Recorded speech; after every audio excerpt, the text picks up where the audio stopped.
কথা আহমেদ, আমার home district Pabna. অভির সঙ্গে আমার পরিচয় হয়েছিল জাস্ট ফ্রেন্ড হিসেবেই, মানে ফেসবুকে।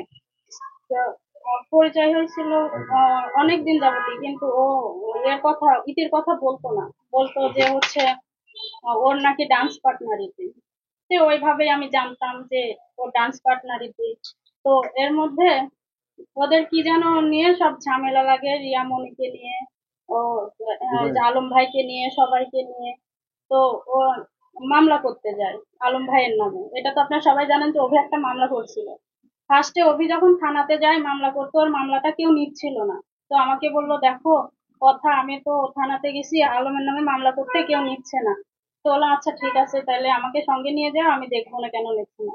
পরে যখন আমি গেলাম, যাওয়ার পরে পরিচয় দিলাম, তখন উনি হচ্ছে মামলাটা নিল। নেওয়ার পরে উনি ডিসি অফিসে মামলাটা পাঠিয়ে দিছে সার্ভার টাইমে।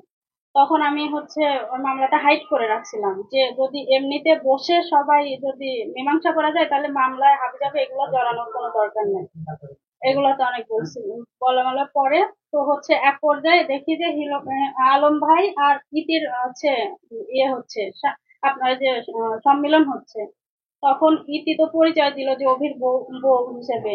তখন হচ্ছে অভি আমাকে নিয়ে যে 300 ফিট একটা রেস্টুরেন্টে নিয়ে গিয়ে বলল যে আহ আমি তোমাকে একটা কথা বলবো, এই কথা হচ্ছে তুমি আমাকে ক্ষমা করে দিবা, যেহেতু আমি এগুলা লুকাইছি। তখন আমি ভিডিওটা দেখছিলাম না। তো আমি বললাম আচ্ছা ঠিক আছে, বলো কি হয়েছে। তো বলতেছে আমি এরকম এরকম, ইতি তো আমাকে, আমি 3 বছর আগে ইতিকে বিয়ে করছি, এটা তোমার কাছ থেকে লুকাইছি, বলা হয়েছিল না। তো ইতি তো আমাকে এরকম ব্ল্যাকমেল করে বিয়ে করছিল। আমাকে একটা জায়গায় ঘুরতে যাওয়ার কথা বলে লোকজন ডেকে আমাকে জোরাজুরি করে বিয়ে করছিল। তো ভাবলাম বিয়ে যেহেতু হয়ে গেছে, তো আর তো কিছু করার নাই। এইভাবে নাকি সংসার করতেছিল। করার পরে ও বলে যে ইতি নাকি পরকিয়া করে, এজন্য ইতিকে ডিভোর্স দিয়ে দিছে।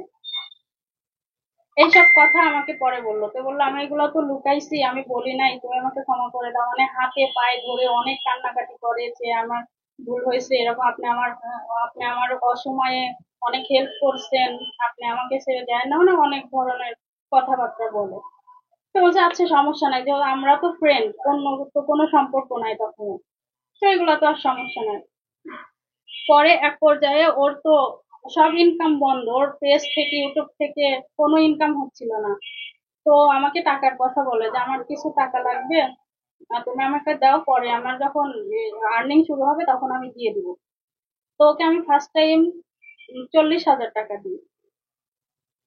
তো ও কিছুদিন পরে আবার বলে যে আমি একটা মিউজিক ভিডিও বের করব, আমাকে টাকা দিতে হবে, তুমি 1.5 লাখ টাকার ব্যবস্থা করো, আর বাকি যা লাগে সেটা আমি দেবো। তো পরে আমি ওকে হচ্ছে 1.5 লাখ টাকা দিই মিউজিক ভিডিও বের করার। তো রিয়ার সঙ্গেও মিউজিক ভিডিও বের করছে, কিন্তু ওখানে বলে ওই টাকা নাকি রিয়া দিছে। ও আমার টাকার কথা স্বীকার করে না। আমার টাকা দেওয়ার সময় ওর বোন জানে, ওর একটা মানে পাতা তো কেমন যেন বোন, ওই বোনের নাম রত্না। ওই আপুটা জানে, ওর মা জানে। ওর মা জানে যে ওর একটা ফ্রেন্ড ওকে অনেক হেল্প করছে টাকা পয়সা দিয়ে, থানাতে কেস টাসের এই বিষয়ে, মানে এভরিথিং সব। ওই শাকিল ভাইয়া জানে, ওর একটা ফ্রেন্ড শাকিল ভাই, ও জানে। শাকিল ভাইয়ার বাসাতে আমরা বেড়াতে গেছি, দাওয়াত খাইতে গেছি, ও জানে যে আমি ওকে অনেক টাকা দিছি। তারপরে ও রিয়ামনির সঙ্গে কাজ করে, একটা ক্যামেরার লেন্স কিনবো, এটার দাম নাকি 95,000 টাকা। সেই টাকাও আমার থেকে নেয়। অনেক টাকা আমার থেকে নেছে। ও সব আমার হচ্ছে ইয়েতে ইয়ে করা আছে, স্ট্যাম্পে। কিন্তু এখন অস্বীকার করেও আমার থেকে নাকি কোনো টাকাই নেয় নাই।